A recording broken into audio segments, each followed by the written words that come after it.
Ayon naman kay Stephen Smith, mas bagay daw na makuha ng Lakers ang 6th spot sa playoffs upang makaiwas sa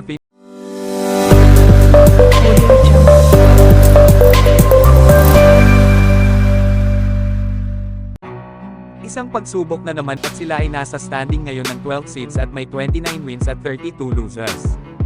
At para sa magiging laban ng LA versus Memphis ay walang LeBron na maglalaro dahil sa kanyang injury.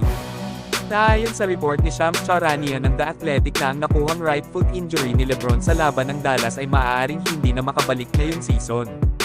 At ayon naman sa opinion ng ibang source ay kinakailangan daw magpalakas ng Lakers para sa ilang linggong mawawala si LeBron sa team ng Lakers.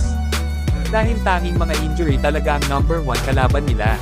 At ayon naman kay Stephen Smith ay mas bagay daw na makuha ng Lakers ang 6th spot sa playoffs upang maiwasan ang dalawang contender na Nuggets at Phoenix Suns. Well, maganda naman yung idea ni Stephen Smith lalo't mawawala ng matagal sila kapalit ni Westbrook ay lahat mahuhusay at maaasahan sa depensa at opensa gaya nila DeAngelo Russell, Malik Beasley at Jarred Vanderbilt.